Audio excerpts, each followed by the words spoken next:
पुणे स्टेशनची सुरक्षा ही राम भरोसले असल्याचं पाहायला मिळते। तुटपुंजे सीसीटीव्ही आहेत। पुणे स्टेशनवर 120 सीसीटीव्हीचा निर्णय हा केवळ कागदावर असल्याचं पाहायला मिळते। लाखो प्रवाशांच्या सुरक्षेसाठी केवळ 74च सीसीटीव्ही असल्याचं समोर आलंय।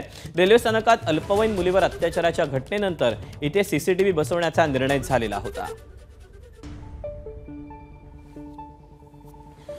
आपण याबद्दलचे अपडेट जाणून घ्या। शिवानी पांढरे आपल्या सोबत आहे। शिवानी, खरं तर लाखो प्रवाशांची सुरक्षा ही पोलिसांसोबतच सीसीटीव्हीवर देखील अवलंबून असते। अनेक घटना यामुळे उघडकीस येतात, पण कागदोपत्री जे सत्य दिसते ते नेमकं काय सत्य आहे आणि याबाबत रेल्वे प्रशासनाने काही स्पष्टीकरण दिलंय का? दीपक, यावर रेल्वे प्रशासनाने अजून तरी काही स्पष्टीकरण दिलं नाहीये किंवा आपण तसा त्यांच्याशी आतापर्यंत फार संपर्क देखील साधला नाहीये। पण जर 74च सीसीटीव्ही एवढ्या मोठ्या प्रमाणात असलेल्या पुणे रेल्वे स्टेशनवर असेल तर याचा सगळ्यात महत्त्वाचा परिणाम आहे तो सुरक्षेवर होतो।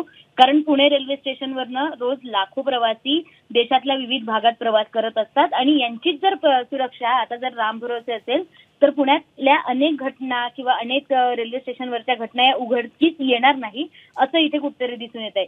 काहीच महिन्यांपूर्वी अल्पवयीन मुलीवर अत्याचार झाला होता आणि त्यानंतर 120 कॅमेरे नव्याने बसवणार असल्याचं सांगण्यात आलं होतं। मात्र हा निर्णय अजूनही कागदावर आहे।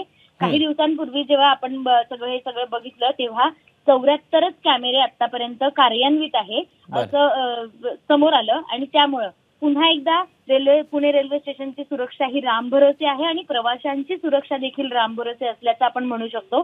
कारण येत्या काही दिवसात दिवाळी आहे। दिवाळीला 1 लाख जर प्रवासी प्रवास करत असतील तर दिवाळीला याची संख्या वाढते आणि त्यामुळे सुरक्षा ठेवणं जास्त गरजेचं असतं। मात्र 74 सीसीटीव्ही या सगळ्यांवर सुरक्षा ठेवेल का असा प्रश्न निर्माण झालाय आणि कोणतीही घटना जर घडली तर त्याला जबाबदार नेमकं कोण असेल हा प्रश्न खरं तर उपस्थित होईल। या सगळ्याबाबत आता रेल्वे प्रशासनाकडून काय स्पष्टीकरण देण्यात येत आहे, पुढे नेमकी काय कारवाई होते पाहणं महत्त्वाचं असेल। शिवानी, धन्यवाद दिलेल्या माहितीबद्दल। एबीपी माझा, उघडा डोळे बघा नीट।